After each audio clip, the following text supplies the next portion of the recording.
Hello, thank you for joining me for my talk today, which is navigating care for same-sex couples.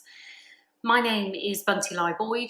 I am a midwife based in Bristol in the UK, and I'll start by just giving you a little bit of background about myself. So I have been practicing for nearly 5 years. I have a professional interest in inclusivity for the LGBTQ plus community in maternity. It is something that I'm really passionate about, and I feel we don't talk about enough in maternity, and is something that I think that we should be pushing to the forefront to create a more inclusive maternity system. On a personal level, I am also in a same-sex relationship. So I am married to a woman who also works in healthcare. And I feel this is really important, this significant of lived experience.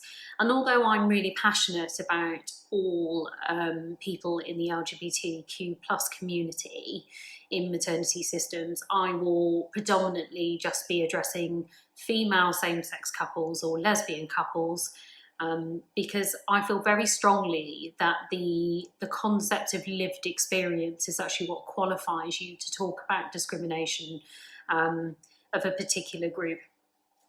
And through the talk, I may use the terms lesbian and female same-sex couples interchangeably, depending on which pieces of research that we're actually looking at. So during this talk, we're going to look at the qualitative research that we have available surrounding maternity care for same-sex couples and how the heteronormative system actually harms them, and what we mean by heteronormative and how we can do better and improve. And so firstly, let's just have a look at the overview of the research that we do have available.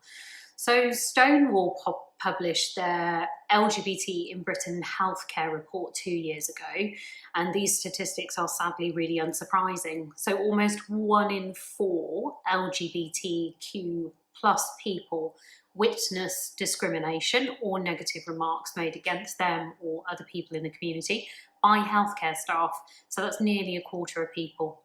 And although the report didn't specifically cover maternity for same-sex couples, we do have other pieces of research that we can then have a look at.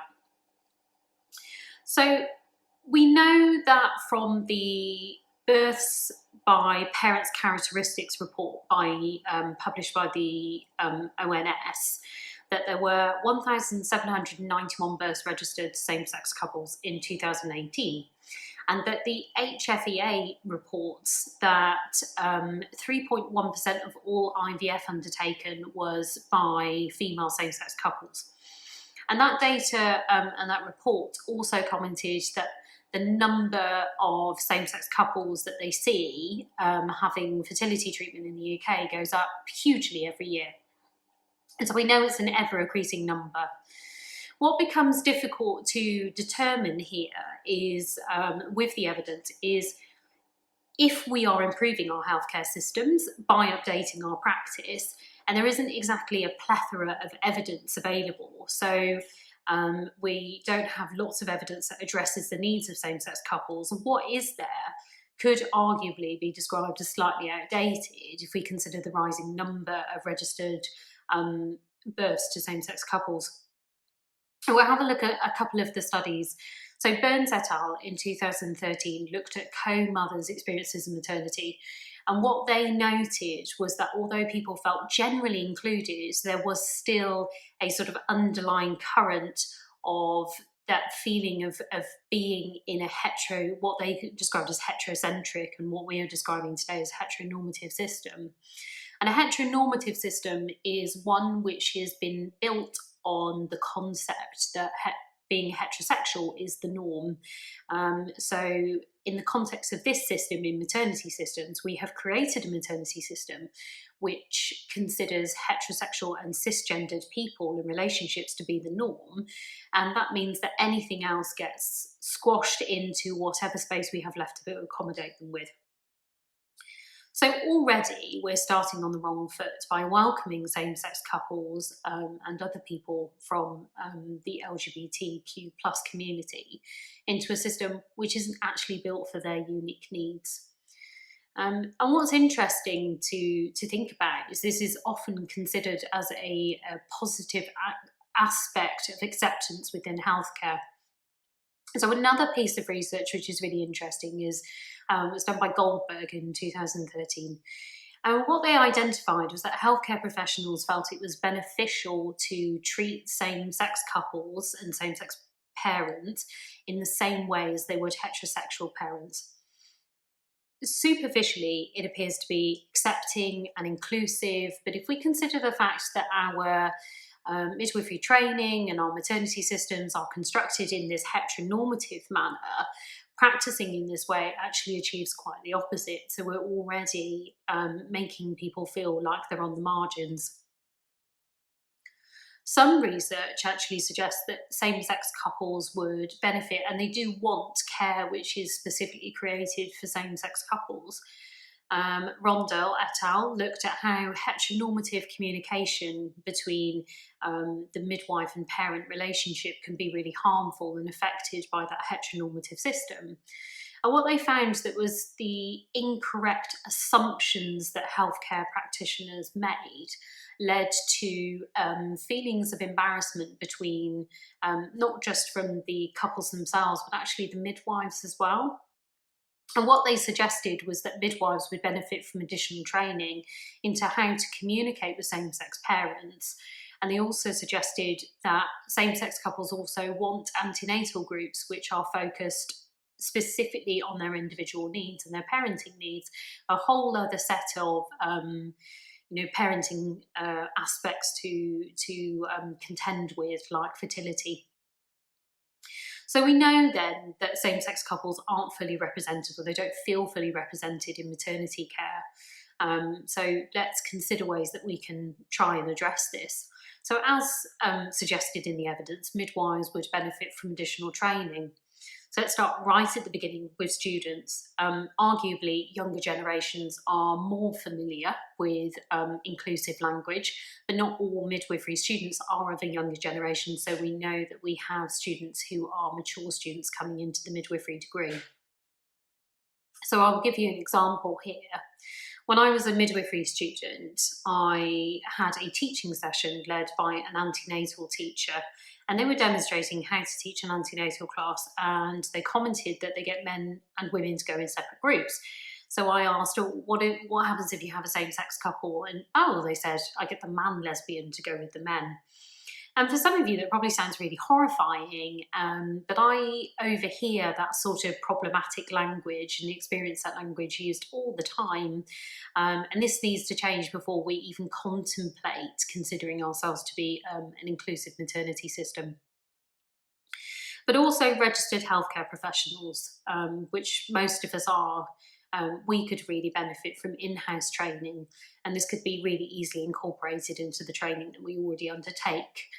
So things like mandatory training days, giving healthcare professionals the opportunity to address their own bias and consider the language they use as being potentially harmful in a safe environment. And going back briefly to the Stonewall report that we mentioned earlier, that 1 in 7 people avoid treatment altogether because they're fearful of the discrimination they face, and that's not good enough in 2020 when we consider ourselves to be generally inclusive. And so you might be thinking to yourself that you're not homophobic, that you don't use homophobic language, you don't say harmful things to make people feel discriminated against. But it isn't just the outright homophobia that causes harm. Sometimes it's the smaller things, so those assumptions that we touched upon earlier.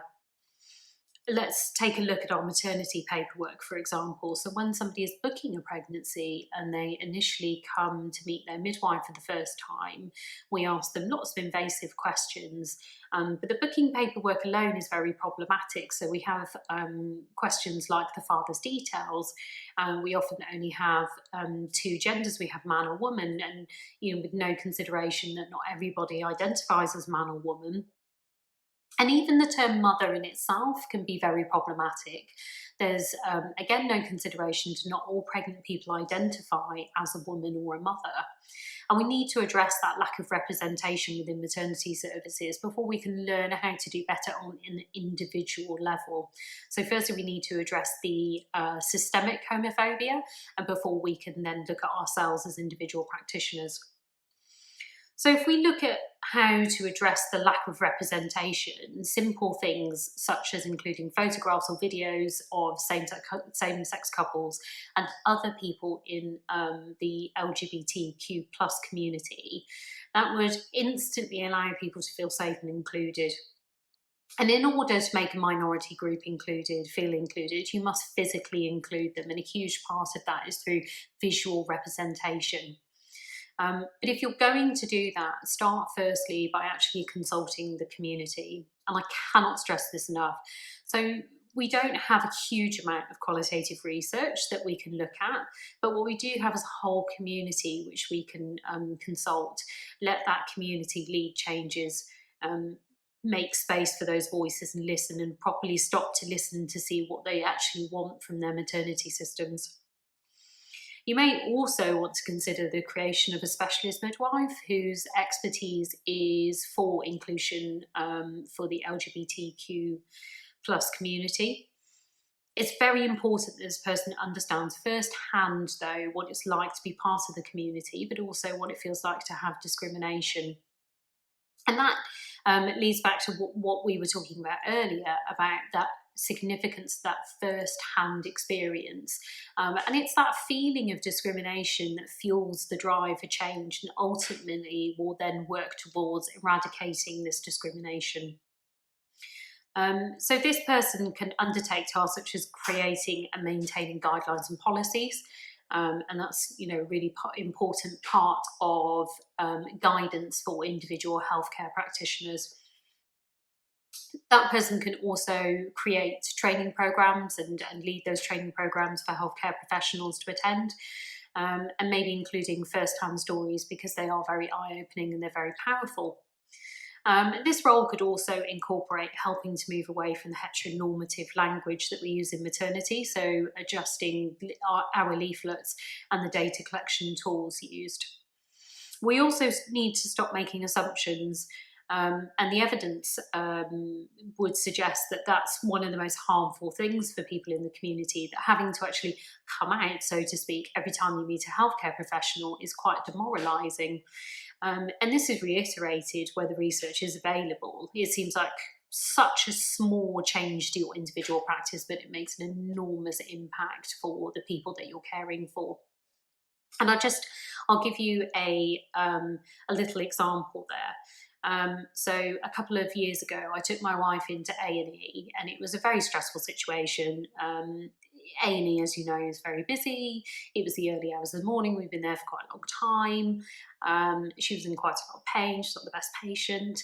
And a nurse came into the room to ask her some questions, and one of them led to my partner, my wife, sort of waving her hand behind her to pointing towards me and saying, my partner is a midwife and works in the unit. To which the nurse then replied, a male midwife, that's unusual. So despite me being sat with her, and I had been for several hours, and her actually, waving her hand towards me, that nurse then made the assumption that not only was I not her partner, but also that she was married to a man. Please feel free to email me if you want to ask any questions, or if there's anything that I can help with when you're trying to make changes, not just to your individual practice, but to your organisation as well. And thank you for listening. I really appreciate it. And in maternity, we often have to make trusting relationships very quickly and spontaneously. And sometimes they are life-saving relationships that are incredibly important to build on very, very quickly. And these mistakes, these incorrect assumptions that we make can really hinder and break down those relationships, which are all so very important. A part of this is a habitual and a social norm, but then we need to look at how we move away from this. And if there is something that I'd like you to take away from the talk today, it is how you can make those changes as an individual by not making assumptions, um, by going away and educating yourself. So look at the research, attend talks like these, and listen to the community when they are telling you what they want from their healthcare, and what makes a difference to their care, and how you can improve your care to be more inclusive as an individual healthcare practitioner.